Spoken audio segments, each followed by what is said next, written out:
In 2006, a campaign of murder was carried out on the streets of Suffolk. Something was happening, every 24 hours. The discovery of 5 bodies in 10 days would leave the community stunned and authorities overwhelmed. This was a story which was completely unprecedented. As the clock ticked, the body count rose.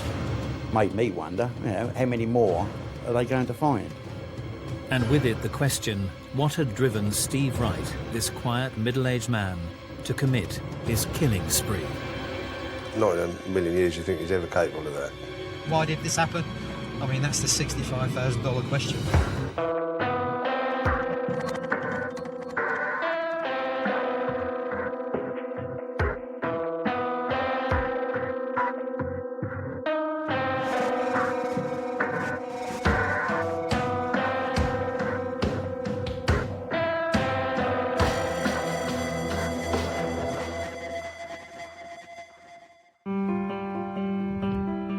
Sunday, the 10th of December 2006. The tranquil market town of Ipswich was gearing up for the holiday season. There was late night shopping and Christmas parties, and very much the lead up to the festive period. However, despite the festive cheer, there was an undercurrent of unease. In early November, 2 girls had been reported missing from the streets of the red light district. By the 8th of December, both their bodies had been found dumped in a nearby brook. The disturbing discoveries separated by just 6 days. Senior investigating officer Roy Lambert would receive a phone call that would thrust him to the centre of the newly unfolding drama. Sunday the 10th of December, I was at home. About 4 o'clock when I got a phone call from Stuart Gold. He said, we've got a bit of a problem. So I said, well, what's happened now? And he said, we've had another body has been found of a young woman. On arriving at the location on the edge of the nearby village of Nacton, he would encounter a haunting scene. I remember when I arrived, it was about just after 4 o'clock. It was then dark. It was really, really windy, and the rain was absolutely lashing it down. Although the scene of this sinister crime gave no immediate clues to the identity of the killer, that of the victim was soon established. Quite early on, we could see from the scene there were some tattoos which gave us an indication who this person may be. It wasn't a formal identification this early on the Sunday evening, but we sent some family liaison officers to the mother of this young woman who turned out to be Anna Lee Alderton. When I looked at the video, which had been taken by the crime scene investigator, of what the position and how the body was, I was actually shocked to see the image of Anna Lee lying naked and posed in the middle of these woods. The killer's public display would give investigators an insight into the disturbed mind of the man responsible for this sadistic spree. She'd clearly been laid out by the offenders. She was in a cruciform position, so her arms were out wide, and her hair, she had long peroxide blonde hair that had been pulled back in a conical form, and she was pristine, she was very clean, and she was naked, but clearly the offender had spent some time laying her out. I was thinking, what are we in the middle of here? This is the 3rd girl taken off the streets of Ipswich, found on land now in woodland, so we didn't know what was happening really. The uncovering of a 3rd body in only 8 days would prove unnerving. It was almost a public display by the killer, because her body was left so close to the road. It was clear that she'd be found pretty soon. It seemed at that time almost as if the killer was perhaps taunting the police. Things were happening so quick, it was actually difficult to sort of comprehend and get a handle on what in fact was happening to us in Suffolk. The genuine shock and fear in Ipswich was ramped up 100 times. Pretty early on we found that Annalee was living in Colchester with a boyfriend. Initially we sort of said to him, well, why haven't you reported her missing? And he did say, well, Annalee sometimes would go missing for 2 or 3 days at a time. He wasn't concerned about it. The last time he saw her, they were on good terms. And in fact, she said she was going to go and see her mother that afternoon and take some Christmas presents to her son. And in fact, when we relayed that to her mother did confirm that. When we found out from Annalee's boyfriend that she was going to go to Harwich to see her mother on the train, obviously a lot of trains have CCTV these days, and so we looked, and in fact we did obtain some footage of her actually on the train coming back from Harwich towards Manningtree on that Sunday night, the 3rd of December. It gave us a starting point from when she was one of the times she was last seen alive. It also gave us a description of what she was wearing and what she was carrying, which is important for us, that if we found any clothing subsequently. And in fact we got her not only on the train, we found further CCTV of her at the railway station and also later on the outskirts of the red light area, later on that Sunday the 3rd of December.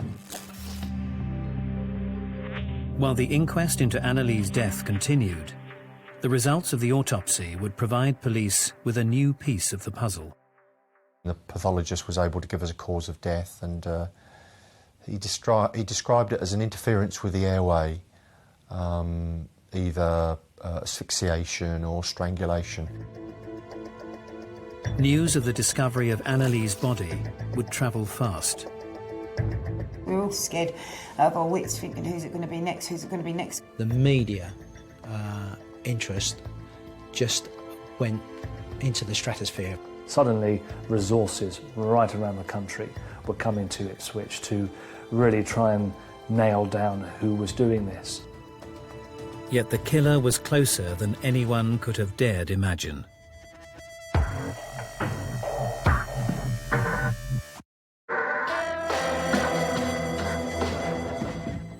In 2006, Ipswich will be struck by a killing spree. In only 6 weeks, 5 girls disappeared from the streets of the red light district, their bodies found over just 10 days.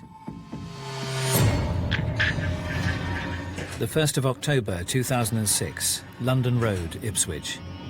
48-year-old forklift truck driver Steve Wright moved into a flat in the heart of Ipswich's red light area.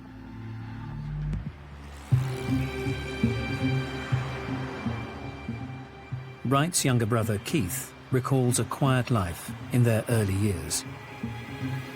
I suppose my earliest memory that I can sort of really remember is he used to sort of walk us all to school and stuff. I was probably only about 5 or 6, I reckon. And Steve must be, was he about 14, I reckon. That was always good. I mean, we was always quite close as a family that way. He obviously had arguments where he was between stepmum and stepchildren or whatever. Steve Wright's natural mother had left the family home in 1965. I think his parents divorced when he was quite young, and he didn't see his mother particularly. He was brought up by his father, Conrad, who was in the services. His father would have lived by strict rules, and he would have expected his son to do so. So if he ever stepped out of line, then he would have been very quickly and strongly put back into line. And so I think Steve's childhood was spent moving around in different parts of the country as his dad was dispatched to different parts of the UK to work. What he did become quite adept at was putting on a persona, an easygoing, affable, almost everyman persona, so that people could get along with him easily. That may not have necessarily been the real Steve Wright. So his early years were ones where he clearly learned to talk the talk, and those were skills that he used to lethal effect later on. The exceptional story began in earnest on the 1st of November. 19-year-old Tanya Nicol had disappeared without trace. Tanya was first reported missing, I think it was the 1st of November 2006, when she was reported missing by her mum. She caught the bus into town at just after 11 p.m. I think it was a Monday evening, clearly with the intention of operating as a street prostitute. Roy Lambert will be called upon to review the facts of the case. Tanya would stand down here on this corner of this junction, and cars would come round and they would stop and speak to the girls, and they would discuss services. The girls would get in the car and off they would go and to do whatever they were going to do. But this was very uncharacteristic, and Tanya's mum subsequently reported her as missing. With detectives puzzled by the disappearance, concerns would grow for Tanya's safety. And the alarm bells began to ring at that early stage, and Tanya literally disappeared off the face of the earth. Just 2 weeks later, on November the 15th, concerns were raised for the safety of a second missing girl, 25-year-old Gemma Adams. She too had been last seen in the area surrounding London Road. Initially, it was only one girl gone missing, so there's nothing to really, as a force, to get too concerned about. It was when the second one was reported missing, the 14th or 15th of November, we thought, this is a bit unusual.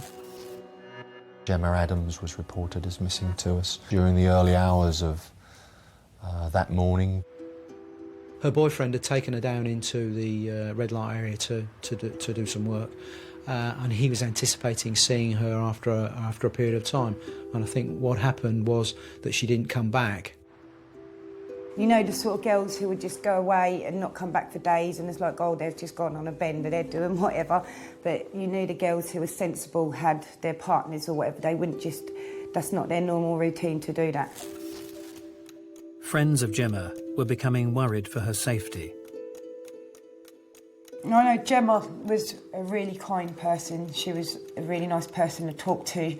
She weren't a person who would double-cross you, who would be proper nasty towards you or backstab you, steal off you or anything like that. She weren't that sort of person. She was the opposite, polite, nice. As the authorities gathered more evidence, their concern would grow also.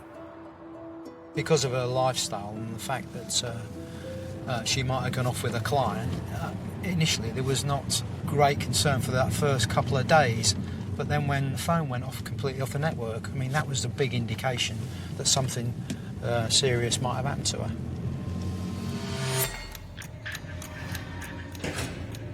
The 2nd of December 2006, 11:40 a.m, Hintlesham. The developing story would open a haunting new chapter.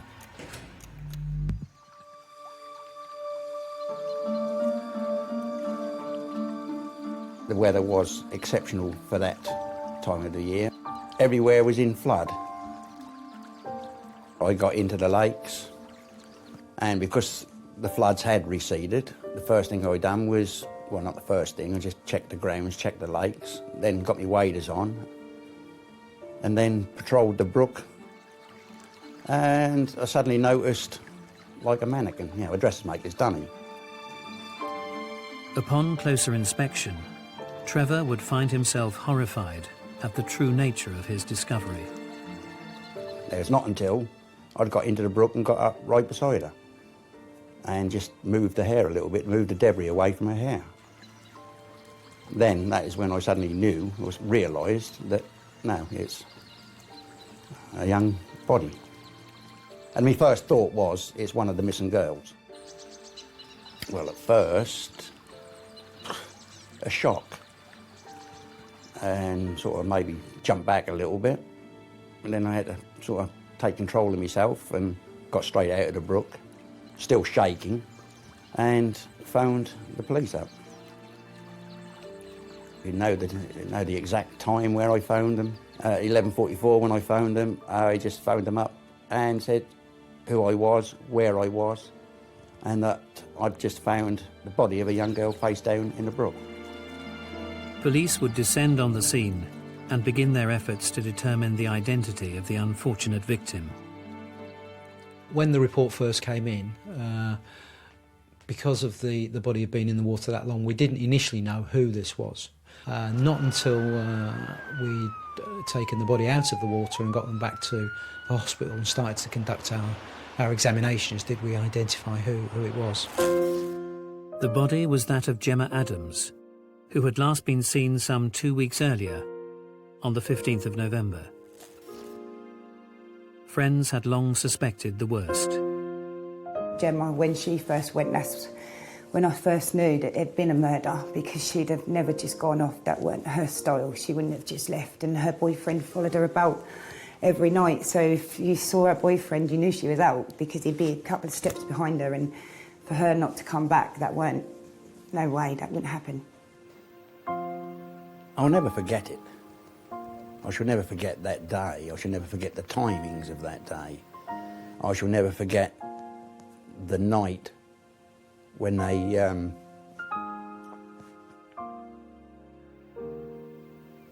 it's something that's never going to go away. With detectives now on the trail of a killer, they began looking closely at the emerging pattern. People say if you find out about the victim, you might find out how they've died. The clues and list of likely suspects, however, were few and far between. When you get into this area of the sex industry dealing with men who travel from a long way away, there's also some really interesting individuals. They were starting to look at clients, friends and victimology of Gemma to find out how she lived, who she associated with. There was no indications at this stage of who was responsible for her death.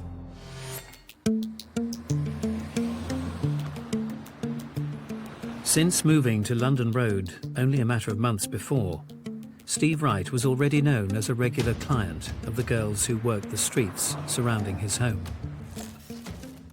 His history of indulging in the world of the sex industry was long established. Steve Wright wasn't somebody who just suddenly woke up one morning and wanted to explore the sex trade or go to a massage parlour to see what it was like. This was a man who'd been dipping his toe in and out of that life his whole life. We saw the first example of that when he was travelling around the world working on the QE2 to places that opened his eyes to these sorts of things. Wright would join the crew of the famous cruise liner in 1980, working as a steward and travelling the world. When he was on the sort of QE2, you always thought, oh, it must be quite a smart old job. He'd tell us all the things that the travelling they got up to, and obviously a lot of hard work working on a place like that. In that kind of job, one's got to be affable and one defers to the customer. He'd do anything for everybody. He'd always help anyone out. If you wanted anything, he'd try and help you out with it. I'm very confident that he would have learned how to be a ladies' man. He would have learned how to be sociable. He would have learned how to make people feel at ease and relaxed about him. I met Stephen Wright probably in the summer of '81. He always had this sort of grin, it was like he was laughing inside. And I was always a little bit uneasy around him. He kind of fancied himself to a degree. He was a bit of a sort of ladies' man. I don't think he dated any on board women because there was, very few ladies on there anyway. So whatever female company he wanted, he made use of it when he was on the shore. A lot of the ports of call that we used to go to were all in the less salubrious parts of the town sort of thing. So the ladies that he met were ladies who wanted their payment, as it were, ladies of the night, kind of. The strains of a life at sea would eventually take their toll on Wright. Having divorced his wife, he would return to England in 1987. Some 19 years later, as the news of the grim discovery of Gemma Adams' body broke, the story began to gather momentum.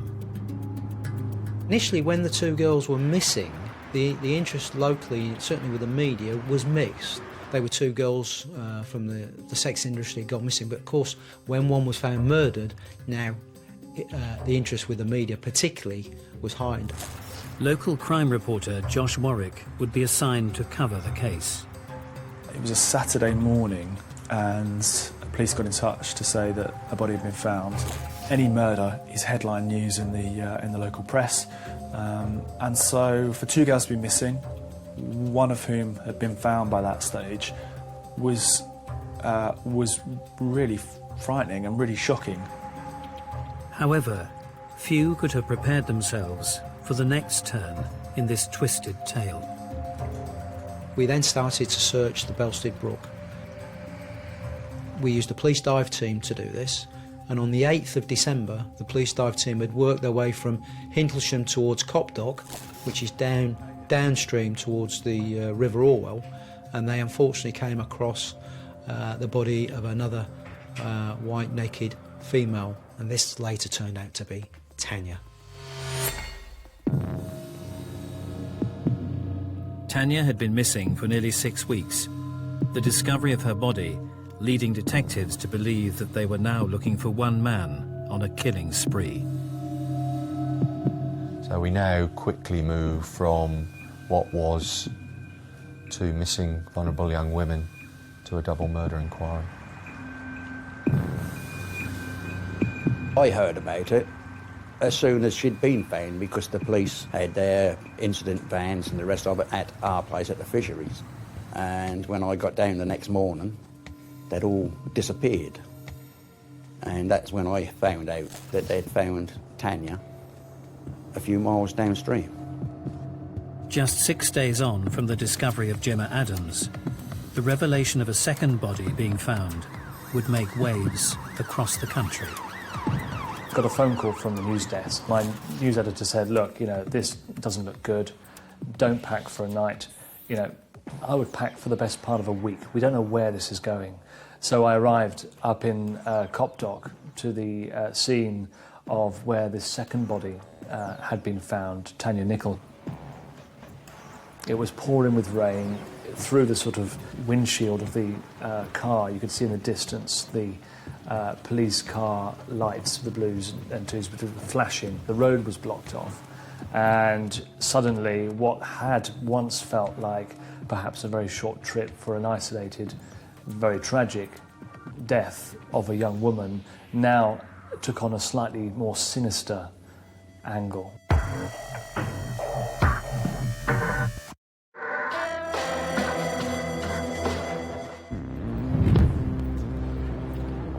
As Christmas approached in 2006, Ipswich would be plagued by a killer on a ruthless spree. Beginning with the disappearance of 19-year-old Tanya Nicol in early November, by the 8th of December, Tanya's body and that of Gemma Adams had been found in a brook on the outskirts of Ipswich.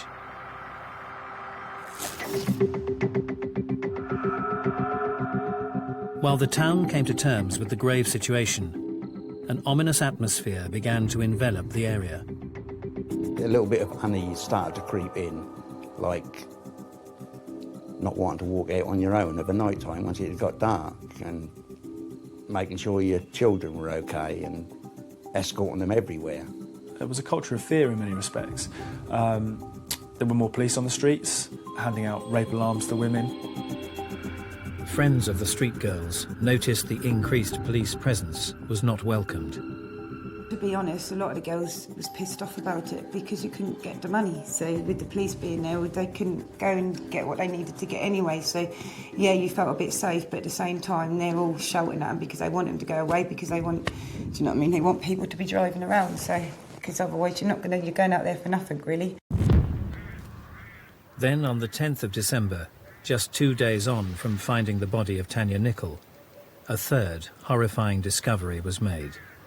When I got a call from the force control room to say that a motorist had driven through the street at Nacton, and this motorist reported finding what appeared to be the naked body of a female. My mind was racing when I got this call, because you're immediately thinking, who is it? And as we now know, that was the body of Annalie Alderton. Found laid out and posed in a cruciform position, the disturbing ritual demonstrated that the killer was becoming ever bolder. Unlike Tanya and Gemma before her, 24-year-old Annalie had not been reported missing, making the revelation of her untimely end all the more shocking. I got a phone call from the news desk, and they said something along the lines of, you're not going to believe it, but the police have just announced that they've found the body of a third woman. Suddenly, attention raised several notches. Are we now talking about a serial killer? Are we talking about somebody picking off young women right from under the police's noses? Living in the heart of the area from where the girls were disappearing, Steve Wright had a history of violent behaviour towards women. He had a track record for being brutal, for being violent, against his 2 previous wives. We've got an individual who would batter his partners, and we know that that's usually a hallmark symptom of men who feel inadequate, who feel they can't cope, who feel they're not in control of the relationship, and they don't feel terribly manly, that they lack something in their machismo. Steve Wright was all about trying to be something he wasn't, trying to live out or find excitement in his life, and it was pretty tough. It's tough for a lot of people to find excitement. He found it in prostitution. He also found it in gambling. It meant that he built up debts. By the year 2000, Steve Wright's life was in steady decline. With drinking and gambling taking their toll, Wright had accrued £40,000 of debt, yet he continued his habit of paying for sex. Graduating from the massage parlours he would formerly frequent, Wright began to take his fantasies out into the open.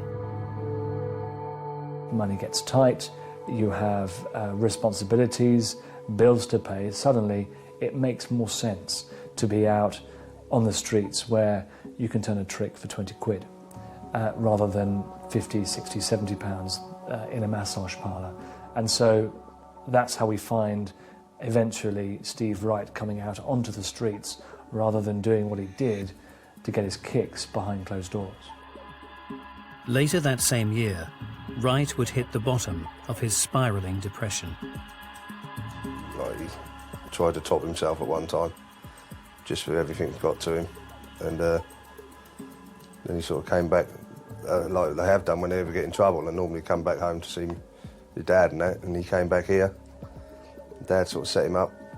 This was a man either crying out, hoping he'd get caught, or being an attention seeker on the one hand, or this was a man who genuinely felt that his life was that tragic that he just needed to be here no longer. After working in a succession of small-time jobs, Wright eventually took employment at the Felixstowe docks. When he come back here, he just went more and more silent about things, and he wouldn't sort of chat about nothing, really. He went more into himself and quiet and non-confrontational to anybody. Dad set him up at his, then he got the job down on the docks. Everything was going well, and we sort of thought that's him sort of settled for now. He was now involved in another long-term-ish relationship. And she has a normal job where the evenings are spent together. But then there's a change in job. Suddenly, his partner is now working night shifts. So Steve Wright finds himself sitting in London Road in the middle of the red light district with an opportunity to fulfill his fantasies. While Wright struggled with his personal life, the pace of the unfolding story playing out on the streets of Suffolk continued to accelerate. By this stage, 3 women had been found in the space of little over a week. That speed at which things were developing just meant there was shock upon shock upon shock. The 12th of December 2006, Levington. 6 weeks on from the disappearance of Tanya Nicol, the first girl to go missing. Just 24 hours after uncovering the body of third victim, Annalie Alderton, detectives would be struck by a sickening double discovery. I became aware that another sex worker called Paula Clennell had been reported missing by her boyfriend. He was concerned because he'd naturally heard what's on the radio and seen what was on the television. And then what happened again? There was another sex worker reported missing, Annette Nichols was reported missing by her mother. She'd been trying to get hold of Annette by her phone, no reply, so she became very, very concerned about why she couldn't get hold of Annette, so she reported her missing. I can remember going to the police headquarters after Anneli Alderton's body had been found and identified, and there was a press conference. We were handed a press release, which we weren't expecting, telling us that there were 2 more women who'd been reported missing. And I can just remember phoning the news desk and saying, this is not just about the 3rd girl whose body's been found, there are 2 more missing. What is going on here? What are we involved with? This is like a whirlwind of all these incidents keep happening. I mean, something was happening sort of, you know, every 24 hours. Close friend Sarah Grimwood had been one of the last people to see Paula before she disappeared. Me, another friend and Paula, and at the time my boyfriend, we were all in the house together. I thought she was staying in, I didn't think she was going to go out, and then I said to her, are you going to stay in tonight now? She did say yeah, but then when her stuff was gone, she changed her mind. And then the next day, she didn't come round mine and knock on the door like she does every day. Eager to locate the newly missing girls, the police would appeal for information. I would ask either of the girls themselves or anyone with information as to their whereabouts. And I can remember appealing certainly throughout that Monday for anybody that knew of the whereabouts of Annette or Paula to make contact with us. They quickly ascertained that certainly, as it turned out, both Paula and Annette, I think they'd both been last seen alive about the 8th of December. So we're now the 12th of December, so there's 4 sort of days there which this window we've got to sort of try and close down. And probably naively, I thought that they'd make contact with us or somebody would. Their appeals, however, would prove futile.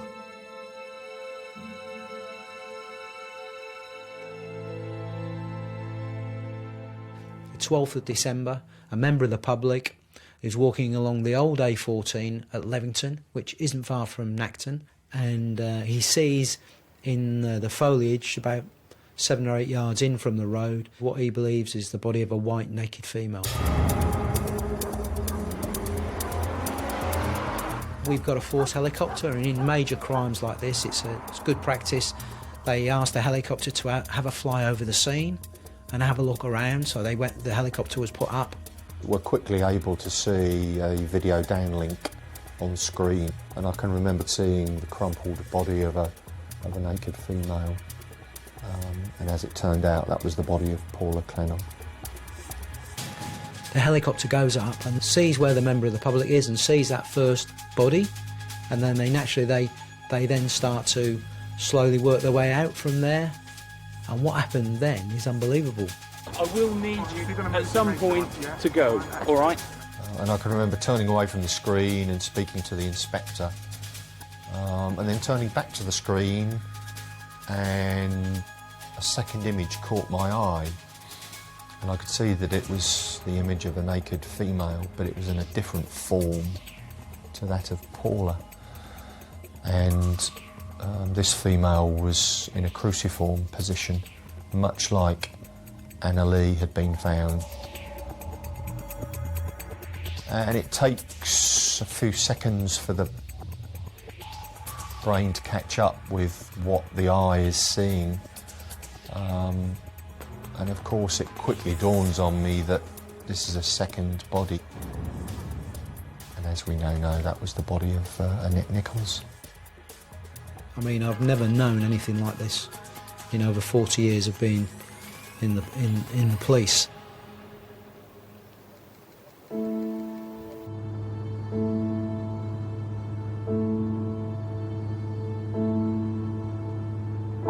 So Paula was in fact the first one to be found on the 12th, on Tuesday the 12th, and this was the one that the member of the public found. And Paula was found just 7 or 8 yards in. I didn't cry at first because I didn't believe it. Do you know what I mean? You don't believe it at first because you're so scared yourself. You don't want to believe it. Do you know what I mean? Because that's a big thing.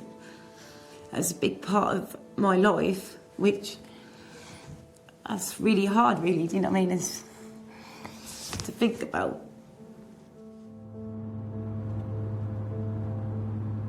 That's where the tributes are to where Annette... Now, Annette was found not obviously right by the side of the road, but about 10 yards in.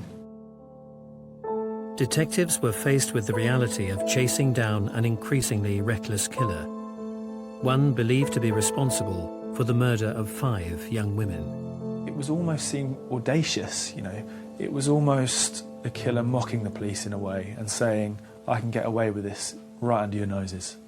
Were the offender or offenders, were they enjoying this, or were they being panicked into some sort of activity? Was it all coming to a crescendo? Whoever this was, he was losing control. The pressure on the police was enormous. We just didn't know what was going to happen next. With the stakes of this savage spree escalating ever higher, the killer's deadly designs would be undone by his previous sins. The only way they were able to track him down was through DNA evidence of a crime that he committed, you know, dozens of years prior.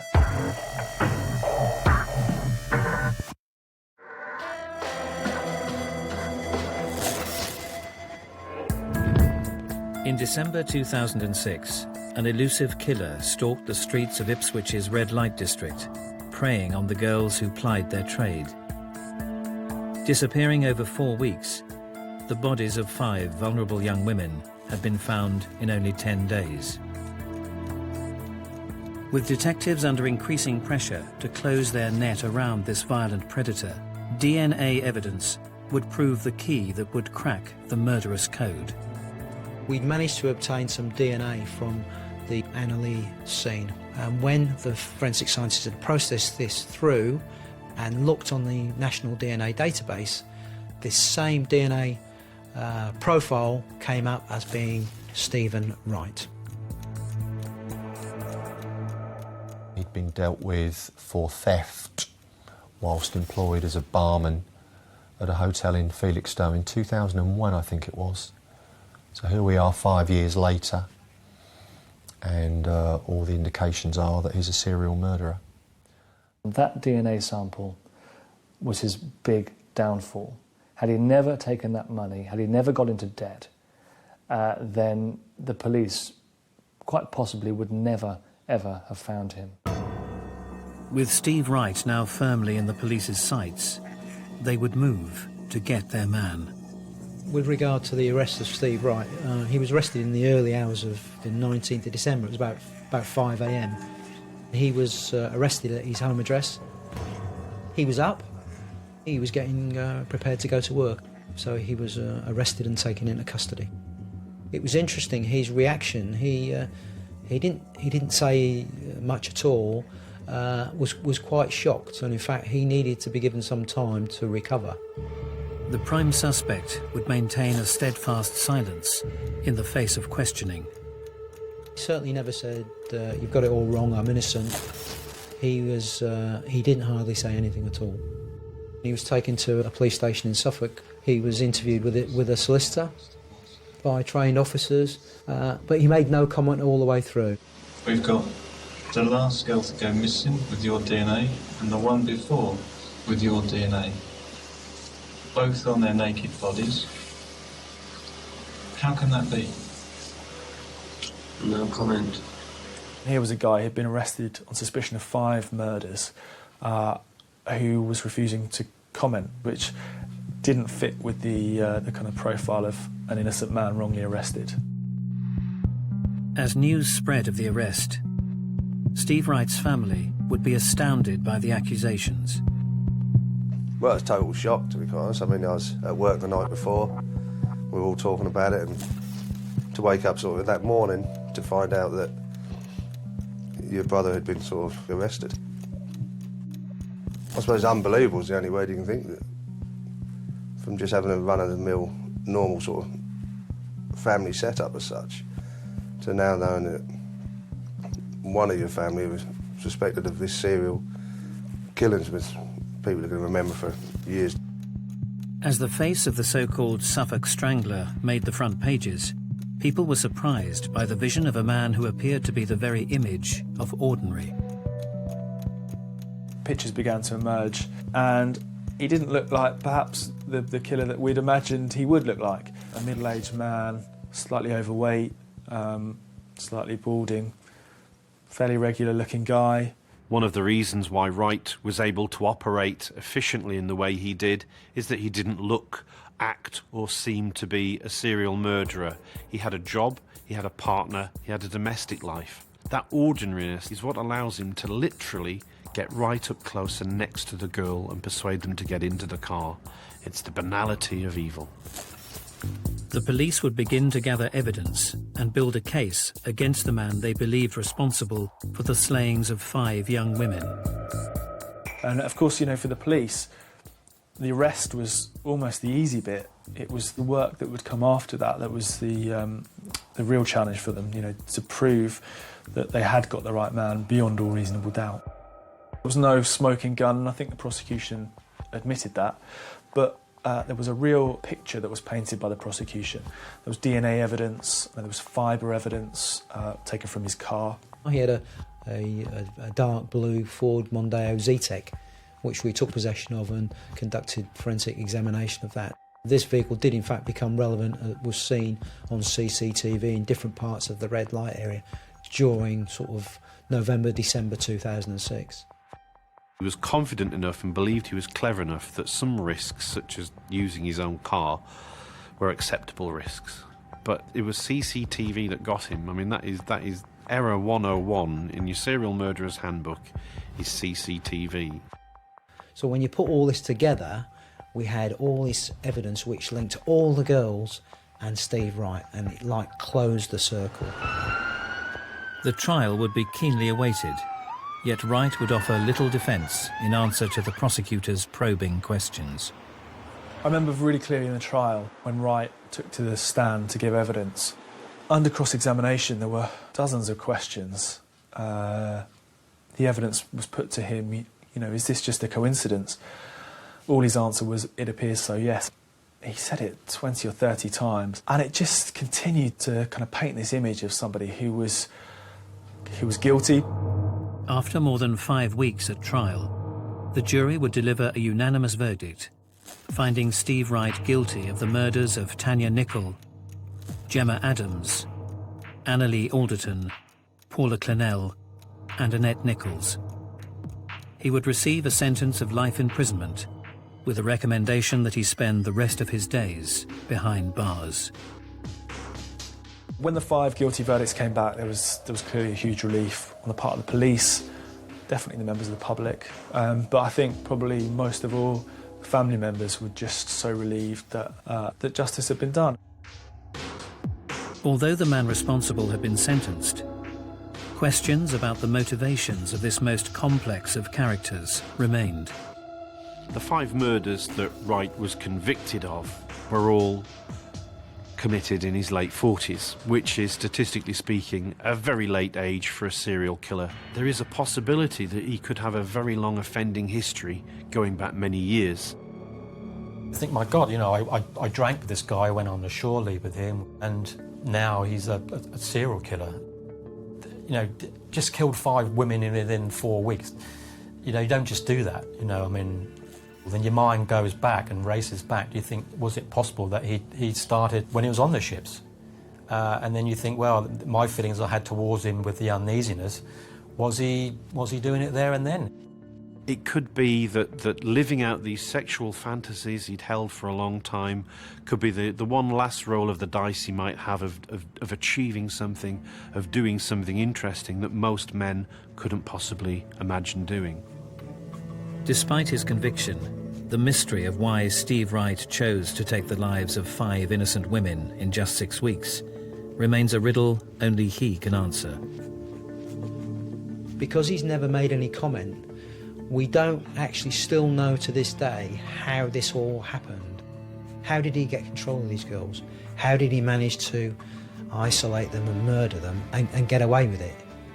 Until he decides to tell his side of the story and tell us what happened, I don't think we're ever going to know.